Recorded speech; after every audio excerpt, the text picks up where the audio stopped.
Live from the 607 is the ODPH Entertainment Edition, where we're talking movies, comics, TV, and more. Why don't you join in the conversation? Hashtag ODPH, because here we go.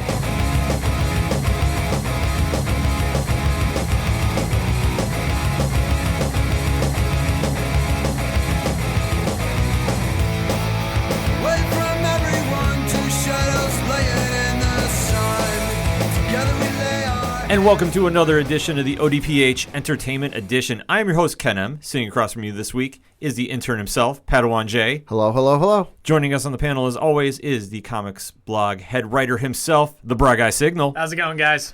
Folks, we have a lot to discuss. A lot of things are going on in the world of movies, TV, and comics, but nothing was bigger this week than the Walking Dead finale. Pad, I know you've been watching. Bry Guy has been kind of, in and out of it a little bit, so he's not in full detail. As always, we talk spoilers, so if you haven't seen it, you know the drill by now. You know the drill by now. Pad, what was your thoughts on the episode?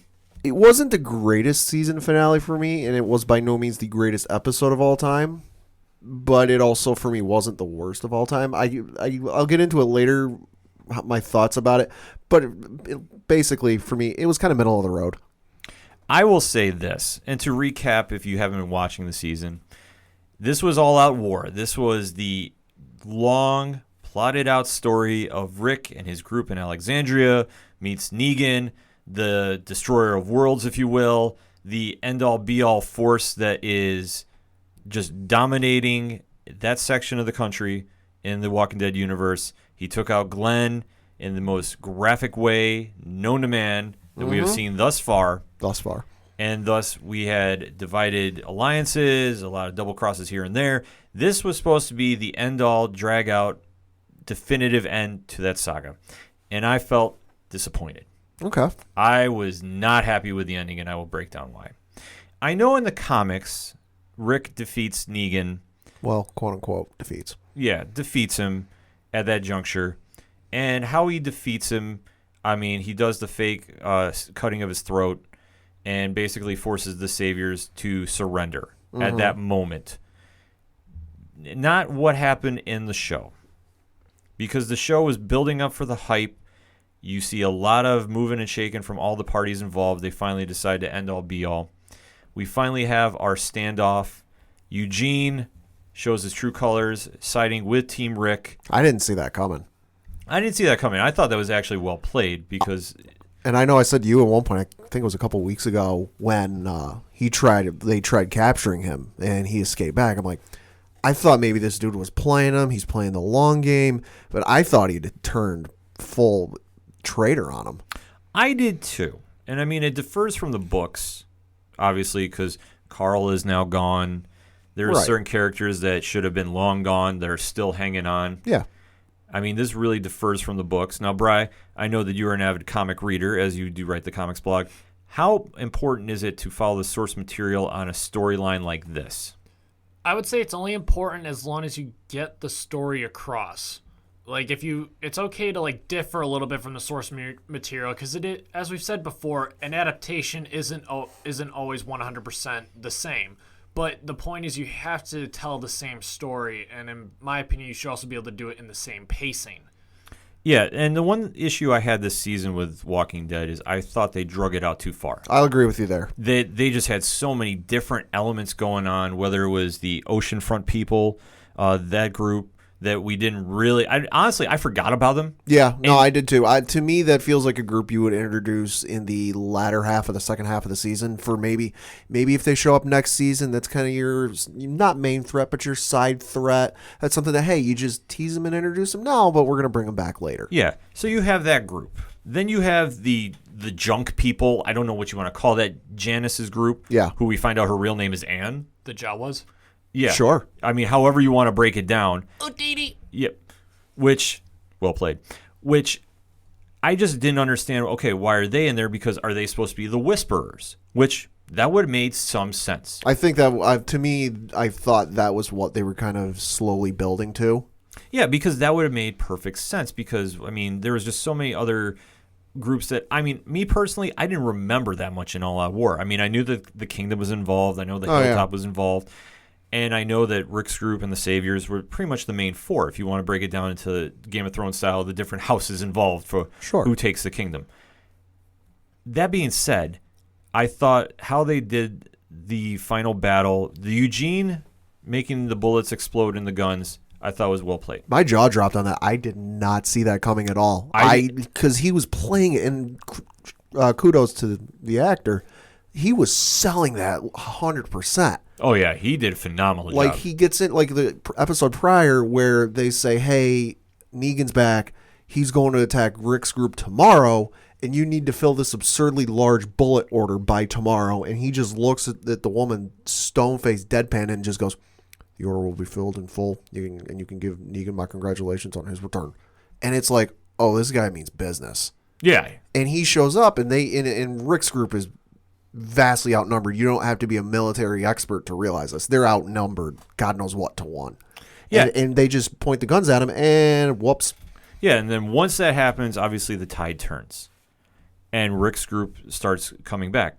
Then we get into when the oceanfront people appear out of nowhere, throwing firebombs at Negan's group. Didn't they try and recruit him into fighting him earlier in the season? I thought so, but I'll be honest, I forgot because they've been so spotty about when they've been in the show. I want to say, and please correct us, hashtag ODPHEE, if we're wrong. I want to say at one point somebody went and recruited him, hey, you know, we're going to take on Negan, we're going to need your help. And they were kind of wishy-washy on the whole thing. I think it would have served to have some scene where they were like, hey, you know what? This is a thorn in their side. This is a thorn in their side. They're going to take them out, and then they're going to come for us. Why don't we just help them take care of this? Yeah, I mean, that would have made sense. And I do believe that Rick was trying to recruit him at one point, but then they were so far off the radar that I honestly forgot they were in the story. Like, because weren't they mostly in the first half of the season? Yeah. And then they just kind of dropped them. Yeah, and they just kind of went on the wayside. So I was like, okay, why are we introducing this group if we're not going to follow up with it? Which, I mean, it's great they brought him back full circle, but I was still kind of, for me, I was lacking the emotional like connection because I'm like, who are these guys? And then I had to sit there and actually think about it because I was live texting and tweeting with people. I was like, oh, it's the oceanfront people. Oh, they're back? Oh, okay. See, the only thing, and I'm thinking about this now, the only real kind of issue I have with where they're going presently is you look at early seasons and it was kind of the core group. Mm-hmm. You know, the RV, the farm, the jailhouse, and they would run into some people, and that was to be expected. The farm was awful. The farm had a lot of issues with it. It had a lot of issues. But they would run into an occasional group, but it was never anything fairly consistent. It seems like they're running into a whole lot of people congregated in the same area at once. Yeah, it's kind of one of those underlying themes that they really haven't addressed because I think what makes The Walking Dead work is the fight for survival against the world that is now turned into. Right. And I guess what I'm saying by that is in the earlier seasons, it was always zombies versus humans. With the occasional human throwing a monkey wrench into it. Yeah, the occasional. But I think what really hurts the dead on the show, or I mean the group on the show, is when you have so many characters involved now, you don't have the time to fully tell their story. Right. And I think that this was prime example of it because you had key elements that I just don't think connected. At least for me, I was kind of sitting there going, okay, this whole episode really should have just been Rick versus Negan. And just had the fight and had it follow the comics where Rick gets injured with his leg. Mm-hmm. And because this is a focal point moving forward in the comics. Well, to be fair, though, side point, they've never really been focused on Rick's injuries in the TV show as compared to the comics. He does still have his other hand. Yeah, which I honestly thought when they did the mid-season finale this year, you saw his hand cut. I thought something stuck through it. I didn't realize it was the random plate glass window that was sitting there. I'll say, because for those who haven't read the comics, I believe it's when he goes up against the governor. Yes. From seasons past, where the governor cuts his hand off, and that's fairly early in the comics. I was gonna say, yeah, I think it's in like volume 4 or 5. It's yeah, very early. It's real early. Yeah, and I mean that's such a focal point for him is dealing with this world, and he doesn't have a hand. Right. And I know they did it with Merle on the show. Sure.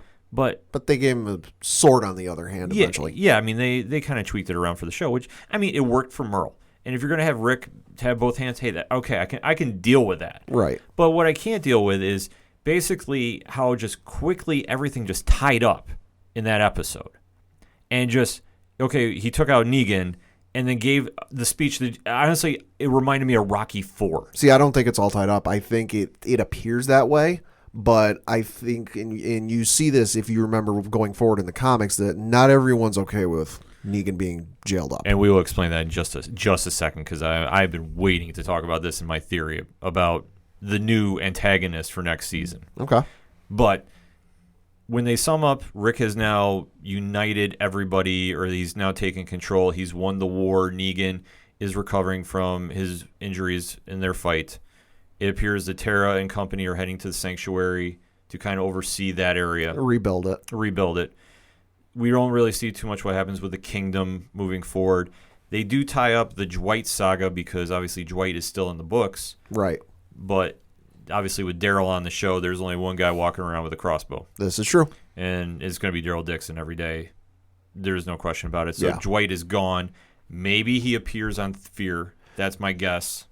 Here's my theory. Do you think they sent him off because if eventually Daryl, because there have been those rumors for years that Daryl trying to get Norman Reedus onto other shows, do you think they're sending him off as just they're sending off Dwight as we're sending you off now, but in case Norman Reedus walks and goes and does other things, we can bring somebody else back in? No. I think, unfortunately, that character is gone. Okay. I think because with obviously Daryl being on the show, and I think if he actually leaves the show will be wrapping up shop. Probably. I don't think that they could survive him not being there. I was going to say, I'm not as big into The Walking Dead, but I know the fan base that's centered around just Daryl.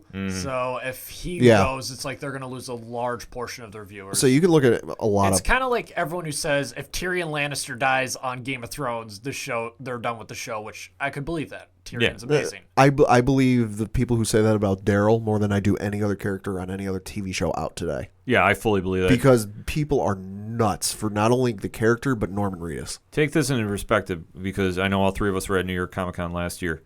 How much, if Daryl dies, we riot signs or shirts did we see there? I don't think I could make a turn in a 90-degree angle without seeing one. Yeah, that's actually a good point. What do you think about it? Yeah, if you break that, and that's just New York Comic Con. Shout out to them. But I'm just saying that is probably the most truest representation of his impact on that show. Yeah. I think if you kill off every other character, including Rick, it doesn't matter as much. But if Daryl goes, done. Yeah.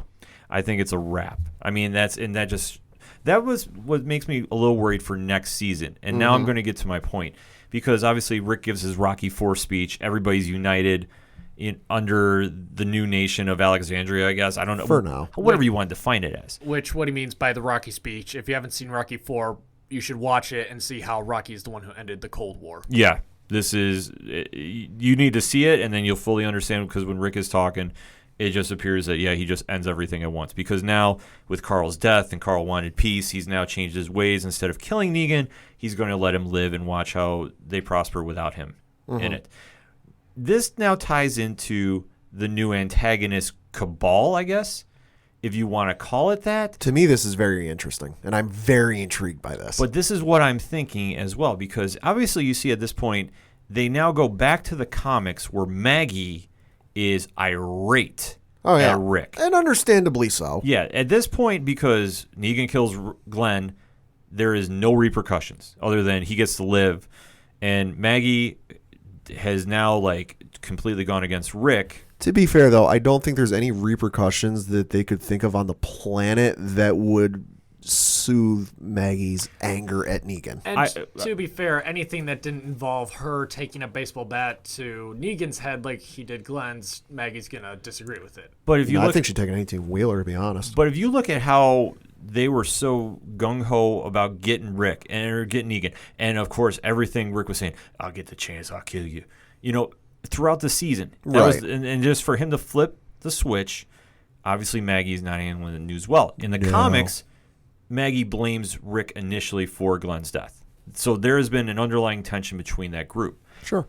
But we go to the unseen of this episode, and Maggie is whispering to Jesus, and all of a sudden, emerging from the shadows, whispering, is Mr. Daryl Dixon, and they're basically saying, we're going to show Rick and Michonne what we're going to do. And this was what has me excited for season 9. I know a lot of people didn't like the episode. Some people outright hated it. I thought it was all right. This is what has me excited more than anything for season 9, because you think about it, Daryl and Rick, they've had a spat or two, but by and large, Daryl has had Rick's back since day one. Mm-hmm. That no matter what decision Rick did, good, bad, or otherwise, bad decision, good decision, Daryl has had his back. He has justified it to people. He has tried explaining it to people. He has backed Rick up. And now that's not there. He is essentially Rick's right-hand guy. He is the one who's always there. He's the closer. He's the Mariano Rivera for Rick's team. Mm-hmm. And he doesn't have that there. And that is, to me, is going to be very... Because you think about it, it's going to be 9 years and Rick won't have Daryl. And it's just showing me that, one, I don't think they're going to do the Whisperer saga. I think they're going completely left field with this. Do you think they're going Civil War style? Yes. And I'm even going to say this. If they're going to do the Whisperer saga, Maggie is Alpha, and we're going in a completely different direction from the books until we get to Brave New World. I'd be interested to see that, just to see how you would justify Maggie going that route. At least in like going from the I'm going to attack you, I'm going to do this, to I'm going to go the route of the Whispers. I'm just saying, I think that Daryl's going to be working in silence, because you have him and you have Jesus that we know of thus far. That's why I said it's kind of like, as comparing with the Avengers comic, we have the Illuminati who works in secret, and then we have the Cabal that's the other evil villains that work in secret. That's what I'm saying. You're going to have them doing this, and if Maggie is calling the shots, and you have Jesus and Daryl, two of the biggest heavy hitters on that show, working for her, and they're basically saying, we're going to get Negan, and we don't care if we cross Rick and Michonne and whoever else comes in the way. I sense that there is now a change in the room, and I could see Maggie acting very much like Alpha. And what I mean by this is, as you see with the Whisperer saga, now granted, it goes in a lot of different direction, and it's going to disappoint me if they don't do the Whisperer saga true to the comics. But I see Maggie taking out a lot of the new group, so to speak. And I think that the people that are taken out in the comics by the Whisperers are the ones she's going to take out. Probably. And I think that is going to be very interesting, because the only thing I haven't been able to track down is it was announced, and please correct us if we're wrong, hashtag ODPHEE, is Lauren Cohen did not sign a contract for season 9 with The Walking Dead. She hasn't yet, but I have read in a couple places that they're still actively negotiating, and that whatever, I forget the network she's doing a TV show ABC. with. Thank you. That they have made an agreement that if she wants to take some time and go be a not regular on The Walking Dead, she could be a shows up every now and then. I did read that. It was either from Variety or Hollywood Reporter, one of the two, that they would let her go be a part-time appearances on Walking Dead. What do you feel about that, Bri?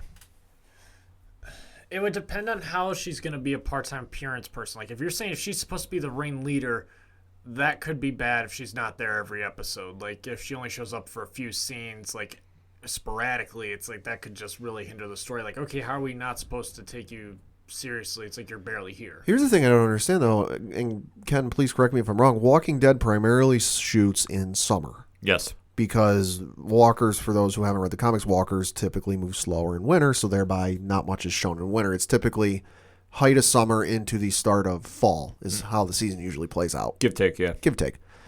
If the show primarily films in summer, why? Like, is that going to bump against potentially what she would be doing with ABC? It might. I mean, I have not seen... Depends on what the film schedule is. Thank you. It could air in the fall what she's doing, but if they need to film in the summer to do it, then she's going to have to film in the summer. See, that's one of the biggest X Factor question marks that I have for next season. Because if she's supposed to be running the group, does that mean that she gets taken out early? It's possible, because I sense that they're going to do a time jump regardless. Well, yeah, that's how it works in the comics. Yeah, but I think they're going to do it regardless, Whisperers or not. And I think if that's the case, then maybe they're going to do her in a flashback sequence that she was taken out. And maybe this is all for nothing. Or that they think she was taken out. Yeah. Or that she becomes the head of the Whisperers. Just like, because we thought Merle was dead for, 4 years? Yeah, until they had a good story to bring him back. And, I mean, that worked. But with this, I don't know. Yeah. But my guess is they're going to eliminate the Whisperer saga, and they're going to put that new Trinity in there and let them go to town, and you're going to have civil war between Rick and Daryl, and I sense one of them is only going to make it to the end of the season. Hey. I'm just saying, I mean, let us know what you think. Hashtag ODPHEE. What's your thoughts on this past Sunday's season finale of The Walking Dead? Are we completely on point? Are we completely off track? We want to know. We're going to take a quick break. We'll be right back. Fair City Fire just released their new album, Shake Your Bones, and they're going on tour to support it. They're going to be playing Ransom Steel Tavern in Appalachian, New York on April 27th at 8 p.m. This is the first single off the album, Shake Your Bones. For more information, check out faircityfire.com.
Coming back for the second segment on this week's ODPH Entertainment Edition, and there was some monster DC movie news that dropped just before the episode. Say, coming out from about as left field as you can imagine.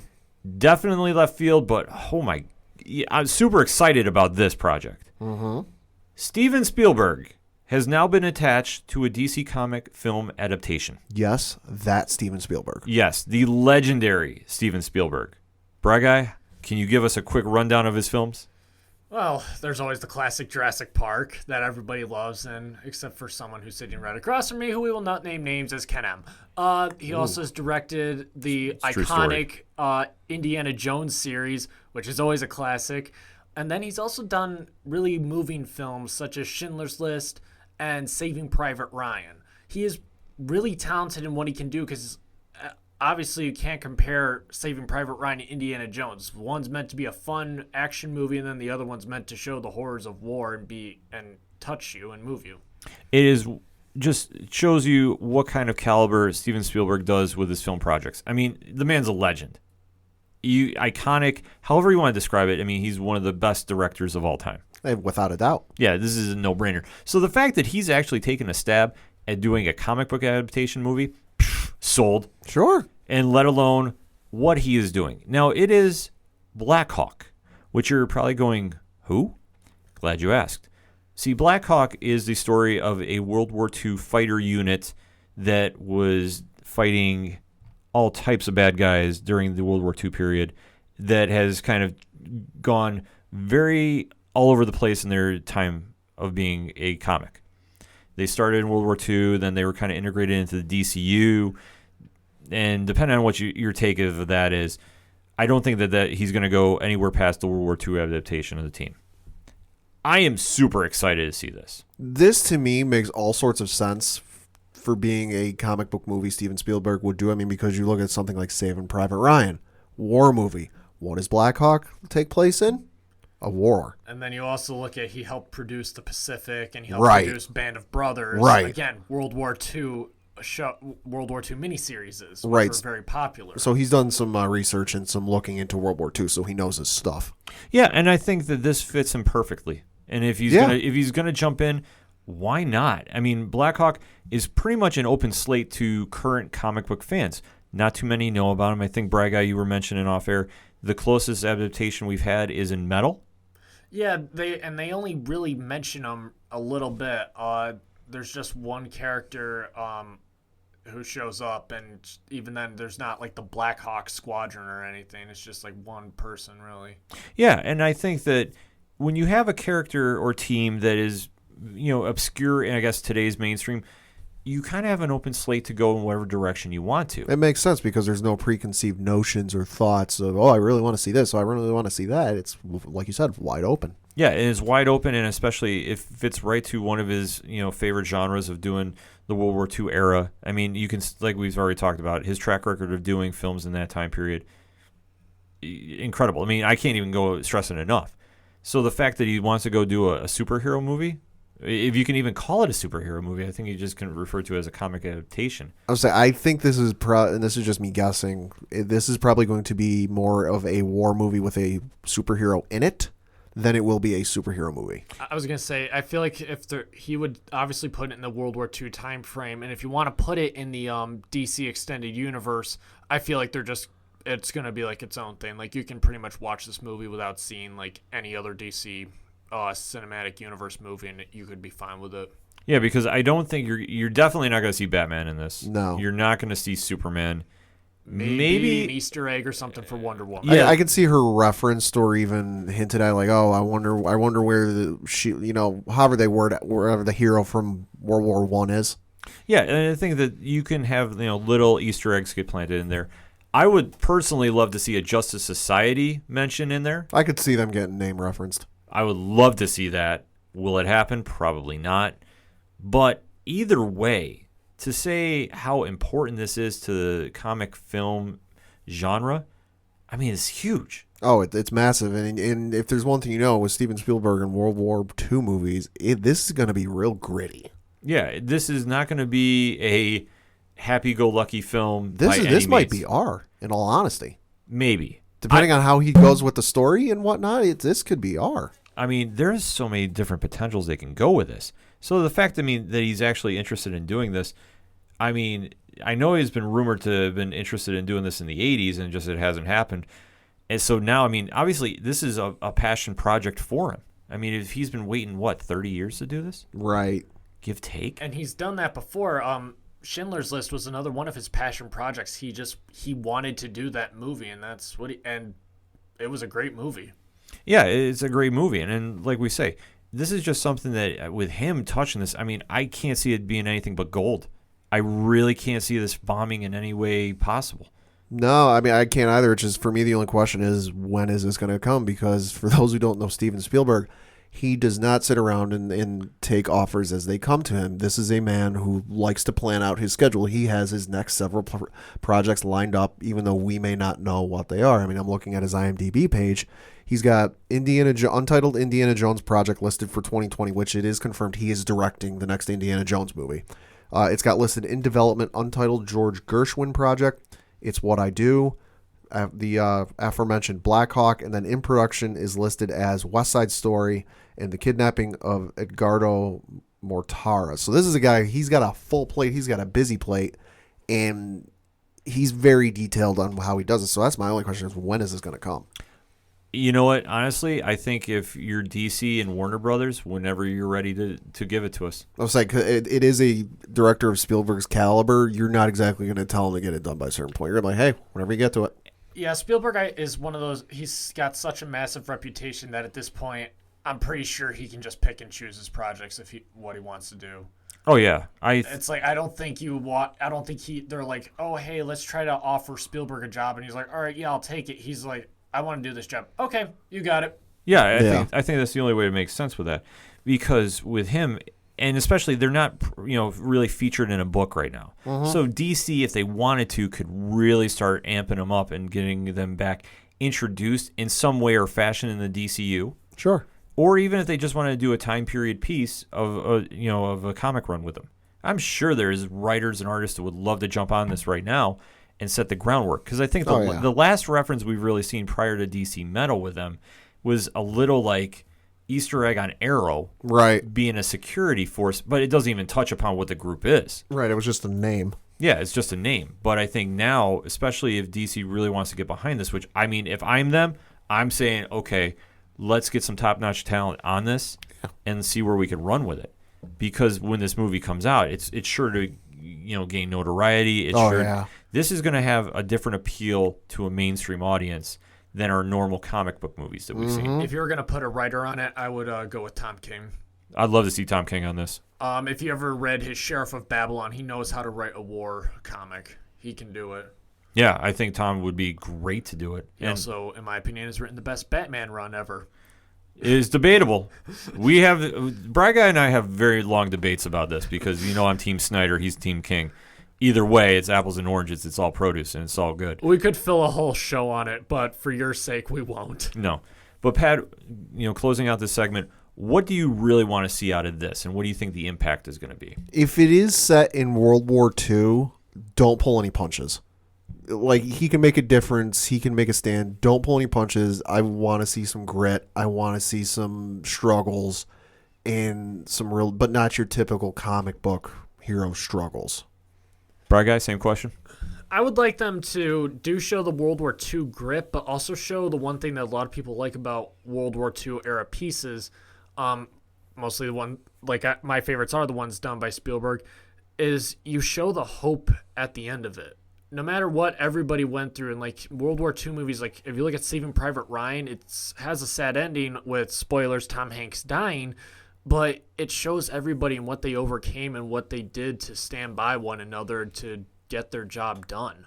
And I want to show that. It shows that these guys are just humans who they know what they have to do, and they're the only ones who can do it. I definitely want to see a World War II epic movie. That I want to see, I think the closest we've seen, Saving Private Ryan is up there. From Spielberg, he's going to deliver on that genre. That's a no-brainer. Oh, yeah. And the fact he's going to take his time, and like we say, he doesn't have to rush this by any means. I mean, there's not a rabid fan base, so it's not like if he was doing the next, I'm just going to say, Batman movie. If for some reason he was tagged to that, where Batman ranks amongst mainstream fans, let alone the hardcore comic fans. This one he can kind of toy around with and really develop and really make his image stand out for So him. this is a character where the proverbial hype train that comes with Steven Spielberg directing a movie isn't astronomically high as it would be if he was attached to, like you said, a Batman movie. Because I know if that was the case, the hype and just the odds you got to overcome to make it a great movie, being if Spielberg would be attached to it, I think might even be too much for him. Yeah. I was going to say, at the end of the day, when this finally takes root and the first trailer comes out, it's going to probably say from director and producer Steven Spielberg, and it's okay, sold. Yeah. I feel like it's going to come down to. I think there's a no-brainer about this. I mean, to deal with an elite group of fighter pilots in World War II, this is up Spielberg's alley. It's in his wheelhouse. And this is such a pet project for him from what we've been reading that he's going to knock it out of the park. And if DC Comics gets behind it and reintroduces the Black Hawk Squad, whether it be modern time or whether it be a World War II comic, which I still think could sell and do well in this time period of comics. I was going to say, I'm not just saying this to agree with you. I would gladly go out and buy a World War II piece comic. Yeah, if you have the right writer on it, like Tom King would be one, you can definitely go a lot of places with it. I would be ecstatic about it. And I think for DC, it would just go to show that, we don't need to do what Marvel's doing because this would be a project that is completely outside the realm of your normal superhero genre. Because the Blackhawks are heroes. They're not super powered. I mean, they're just an elite fighter squad that is doing good, trying to help people. Oh, yeah. I mean, that's your definition of a hero anytime you spell it out. But let us know what you think. Hashtag ODPHEE. What's your take on Spielberg coming into the comic book movie business? We want to know. We're going to take a quick break. We'll be right back. It's a heartbreak, soul-shaped radio attack. Taking 4 steps forward, no steps back. Hey, this is Vince the Common Man Cito, a local MMA fighter, telling you to keep on listening to the ODPH, the 607's up-and-coming newest podcast.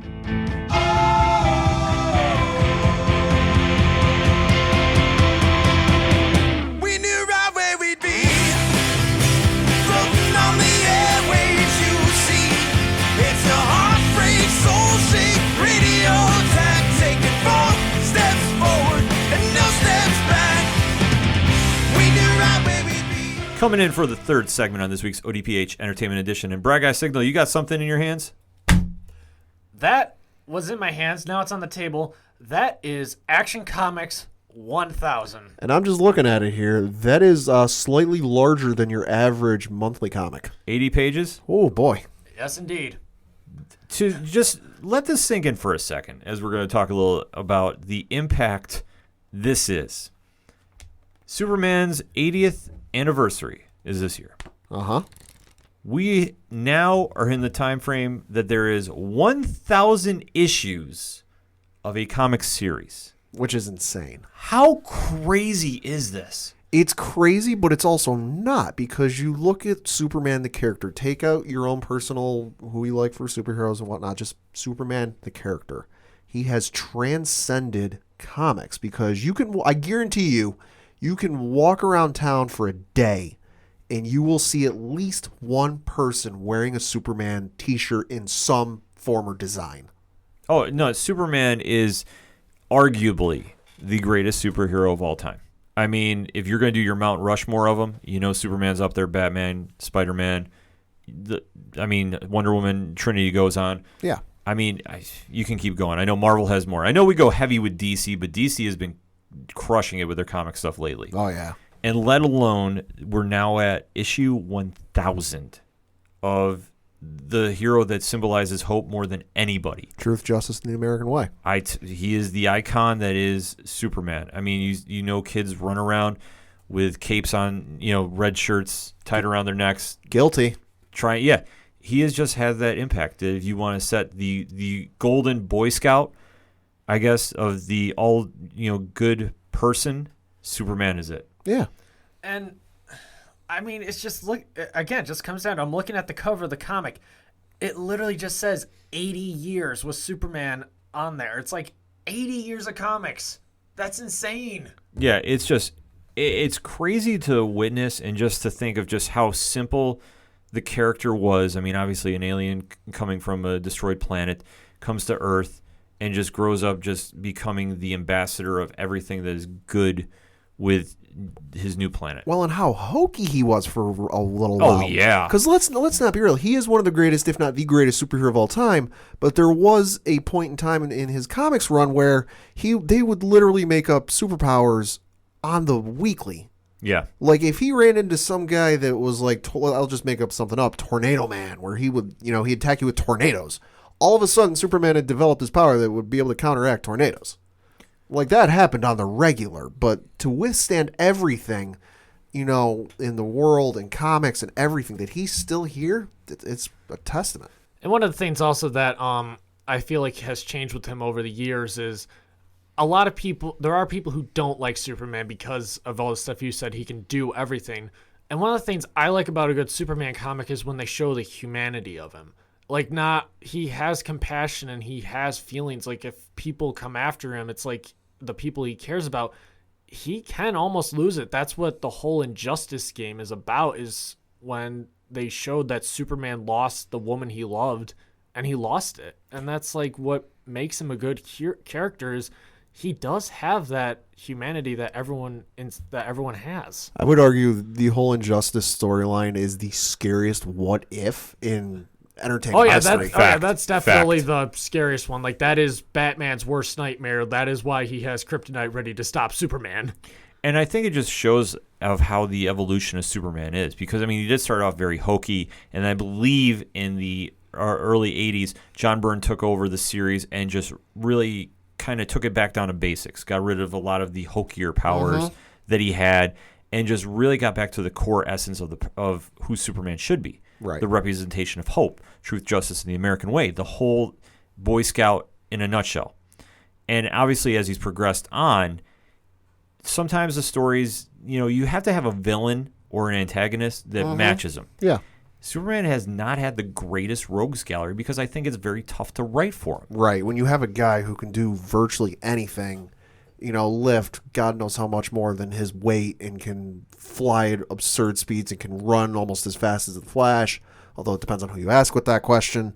How do you write a villain for this? Yeah, and that's where you have to really kind of examine. That's why Lex Luthor works so well, because his motivation is he's defending Earth from this, invader who's going to take him over. And that's why, as much as some people say, well, there's General Zod, and it's like, oh, he's the evil counterpart of Superman. The thing is, though, Zod has like no motivation. He's just like, yes, I want to conquer everything. Superman stands in my way. I must kill him. Yeah, I mean but it takes back now because I mean you watch the show Krypton, you're now finding the backstory of it on Sci-Fi. Right. I mean, that's part of the reason I love getting back to Lex Luthor. I love him as a villain so much because you often hear about in comics, movies, and TV shows that the villain is often X number of steps ahead of the hero, at least until the end. With the case of Lex Luthor, it's sometimes 10 or 15 steps ahead of Superman because you may not know what he's got planned at the moment, but he does have an end game, and he is going to do everything he can to see it play out. Yeah, I mean he is just phenomenal when they pair him up like that, and it's the ultimate chess match because Superman is trying not to break his morals and break his beliefs, and just defeat Luthor doing it the right way. And Luthor knows those morals. He knows that line Superman won't cross, and he knows the proverbial buttons to push. Yeah, and it just makes him such an iconic villain, and it pairs off him well because your hero is only as good as your villains. And if you take a look at Superman's, I mean, I think his top three obviously have to be Luthor, Brainiac 2, Yes. Doomsday 3, but you could slide in Darkseid if you wanted to. Sure. Yeah, and obviously Doomsday is the very iconic one in the sense he's the one person who's killed Superman. And take that into perspective, too, because I know that for me, when that moment hit, because at that time, Superman was not the biggest seller at DC. Right. I mean, it was more, I don't want to say grittier, but it was more of a sense of the typical superhero which Superman represents was really disconnected from fans. And I think you saw more of a mature reader's line and more grittier heroes like your Wolverines, your Punishers, really rise to prominence. So when they said, okay, we're going to kill off Superman, and Dan Jurgens wrote a phenomenal story, I believe he was the head writer at the time, of just killing Superman off, and just the impact that had worldwide was crazy to witness. Oh, yeah, because I was a little too young to remember it. I was alive for it, but I was too young to remember it. I found out about it because I grew up as a child, and I know Bragai as well, watching Batman the Animated Series, Superman the Animated Series. So that's how I was really introduced to Superman. That's how I became a fan of Superman is via the Animated Series. But how I found out about this wasn't somebody telling me, wasn't me picking up the book and finding it. I was at my local library one day, and there was a novelization of that story, The Death of Superman. And I remember I was looking for trade paperbacks because my local library did and still does carry trade paperbacks of comics. And I was looking up some Superman stuff just because I was really getting into Superman at the time, and I was starting to read some of them trade paperback comic stuff, and I was searching on the computer Superman stuff, and here was this novelization, The Death of Superman, and I was like, wait, what? Yeah. Because at the time in the animated series, sure, he'd get knocked back, sure, he'd get knocked down, but he would always stand up and come back at you. So for me, to think that, the Man of Steel could actually die was the craziest thing ever. And the thing is, it wasn't just like, oh yeah, Doomsday killed him, like Superman dropped dead or whatever. No, you just watch as panel for panel, Superman's taking punch after punch and just getting worn down like any human by this creature, and he's struggling just to hold on, and it's like, it is brutal. It is brutal, and the one thing, too, about that, which I believe was Superman 75 of the series, if you go back and read that, every page in that book is a full panel. Yeah. There's no breaks in it. That showed how impactful that scene was. Like, that whole book from top to bottom was almost as perfect as you can get. And I would argue that whole storyline led to one of, if not the most iconic panels in comic history in Superman's funeral procession, where it's the horse-drawn casket with the entire Justice League and like the entire DC superhero roster following behind it. And the other part that's just brutal is when you look at it, Lois, the woman he loves, was there watching this go down. It was being broadcast and his parents were watching it, and it's like all the people who loved him were just watching as it's like he's getting killed out there. And it's just it was so surreal. Like, I mean, just recap, like, this is kind of hitting me because I'm just digging up a lot of old memories. Like, I mean, I remember going down to Fat Cat Books and Main Street and JC picking this issue up and just talking to fans in the shop, and just everybody was just like, can you actually believe Superman's gone? I mean, and we all know it's comics. Right. And we all know, like, oh, they're going to bring him back. But just even talking to mainstream fans that just knew him from the Christopher Reeve movies. Right. And they're all going, like, they actually killed Superman off? Like, to have that impact, like, it was just a sign of the times. It's just like the changing of the guard. But there was so much of an outcry when he was killed that, I mean, obviously they were going to bring him back, but I think how they brought him back, one of the wilder stories in comics. Sure. Yeah. But just the fact that when they got back to essence, I think people had a more deeper, connection to Superman as being the perennial superhero icon that you'd look to. Which, as we are talking about the death of Superman, the death of Superman is getting a new animated movie this year coming out in August to go in their to go in the DC cinematic animated universe, which, in my opinion, honestly, I feel like is better than the live action one at times. It has been because, I mean, the Christopher Reeve movies, Superman 1 and 2, classics. Oh, yeah. Just classics. Yeah. 3 and 4, especially 4. The Quest for Peace. Yeah. Went really off the rails. And, I mean, obviously Superman Returns with our favorite Atom on the DC TV universe didn't really live up to the hype. No. I did like Man of Steel, the Zack Snyder version. Yeah. I will say I have a lot of fun with it. Batman v Superman, that's another question, but at the end of the day, I enjoy watching Man of Steel. Anytime I get to see Superman on screen, love it. Yeah, and it shows how iconic the character is. I mean, like I say, when you talk about greatest superheroes of all time, I think for me, it's either you say him or you say Spider-Man. Yeah, I'd have to agree with that. That's your 1A, 1B. And because those are the two. I know Spider-Man got featured heavily back in 2001, with the American flag, and you see Superman all the time. Like I said, he's transcended just being a superhero comic book person. Yeah. And I think that now, as we're sitting here to bring it back full circle, there is so much impact he's had worldwide, the character, he's almost larger than life. And if you think about it, there's some way, no matter even if you talk to people that aren't into comics, when you see the full suit, and now he's back in the underoos too, by the way. Yep. Let us not forget that. I mean, as we're standing there watching the cover by Jim Lee, who did a phenomenal job, that is your image of Superman that you think of. And the fact that we're at issue 1000, the issue has been pretty good so far. Brad Guy will have a blog up about it at some point after he gives a full detailed read. But with Brian Michael Bendis jumping on the book, the future looks so bright for it. Put it this way. I walked out of Fat Cat Comics today picking this up, and I had the John Williams Superman theme playing in my head. It's just like... Understandably so. It's just so... It is. It's like, it's Superman 1000, and you're like... No, that's all you can think, just picking that up. I'm like, I'm literally living in a day and age where Superman is 80 years old and we have 1,000 Action Comics. It really says something about a character when you can show their logo and people all over the world, even if they're not the biggest comic book person or comic book movie person, can look at that logo and instantly know who that is. And just think, we're getting close to Detective Comics getting this too, so there's probably going to be a talk about that if they do another event like this for Batman. I'm sure they will, but I mean, Action is the one that started the whole ball rolling. Mm-hmm. That is true. And to see it now where it is, truly, it's an iconic moment. Let us know what you think. What is your favorite Superman story? I actually want to hear this from our listeners out there. Hit us up, hashtag ODPHEE, and what's your thought on Action Comics 1000? We're going to take a quick break and close out the show. When we come back, you're listening to the ODPH Entertainment Edition. Hi, this is Mike C. from I Am Horror. You're listening to the ODPH, the most killer podcast on the planet.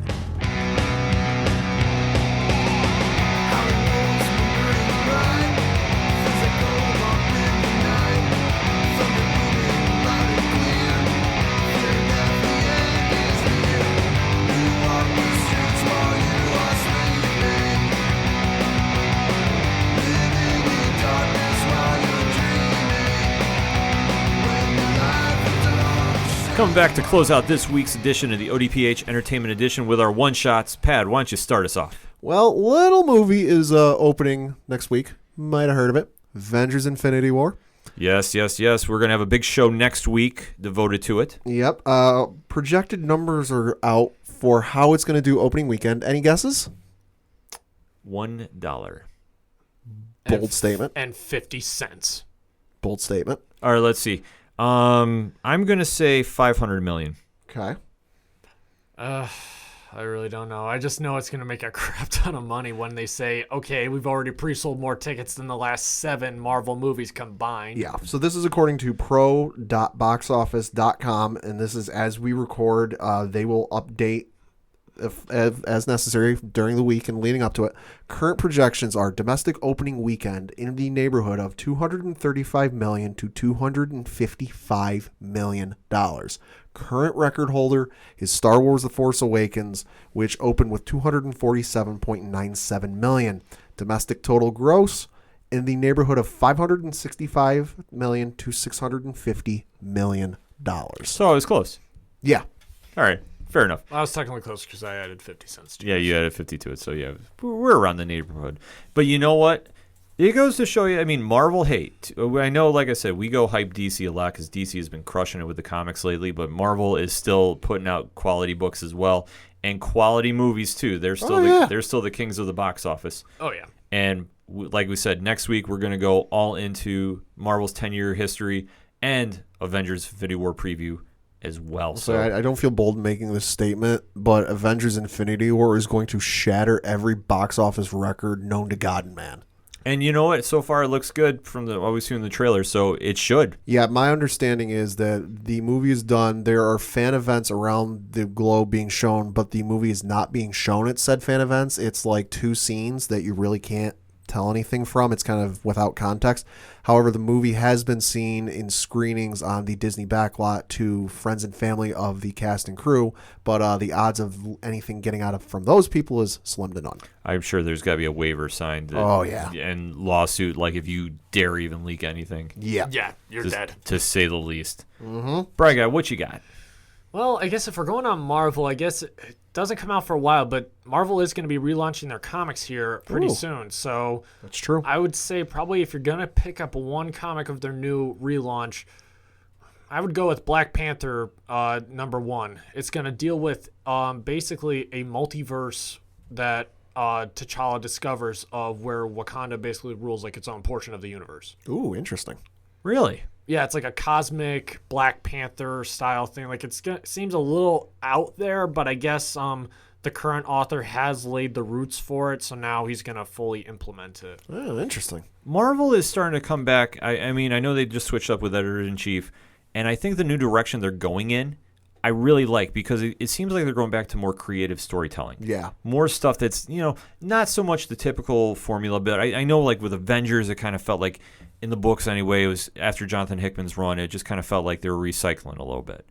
And I think with obviously the drama involving the X-Men, that, the Inhumans were kind of getting pushed to the forefront, and it kind of felt like that was more forced than fan wants. Yeah, now they're trying to really save their X-Men, like bring them back and go back to their roots. And I know that the wedding of Colossus and Kitty Pryde is still on slate for June. Yes. So that issue will be a big one if you're a longtime X-Men reader. It's going to be nostalgic for you. If you're into the new ones, we'll see. Got a lot of different ways to go with it. I mean, my one shot, I know it is already aired, but I have not seen it at this time. But I'm going to tell you, if you have not seen Black Lightning on the CW, you need to watch it. The season finale was this week. I have not seen it. Pat has seen it. Anything non-spoiler you can say? It's very good, and there is a teaser ending that leaves me very intrigued for where season 2 will go. I think it has been one of the CW's best shows by far. And I like the different direction they've gone in with the character, because the character has always been in the DC universe, and like we said, it really doesn't have a big mainstream draw like a profile in the comics. Right.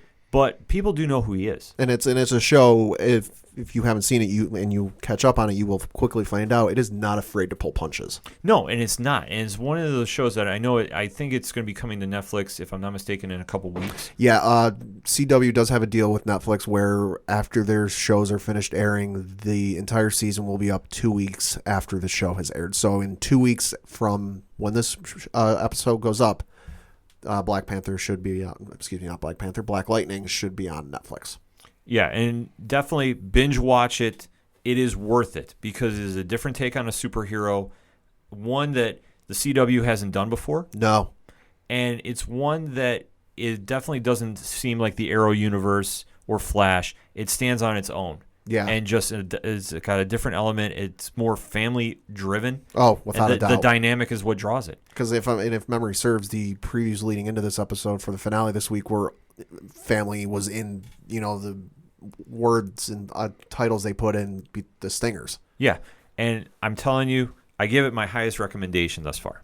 Yeah. Because for being on cable, because it's not Netflix, so there's a difference of how far they can go. So it's cable at, 9 o'clock? Cable at 9 o'clock. Yeah. But, obviously because when people compare Netflix to HBO, it's different guidelines for different shows. Yep.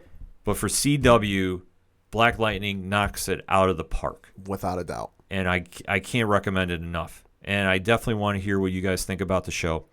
Next week, we're going all in on Avengers. We might have some guests in studio or on Skype. I don't know yet, but we're going to be talking Marvel Comics and their best team going into the movies that weekend. Let us know what you think. Hashtag ODPHEE. So for the Bright Guy Signal. Later, guys. For Paddle1J. Thank you. I'm your host, Ken M. Thank you as always for listening to the ODPH Entertainment Edition. We'll see you next time.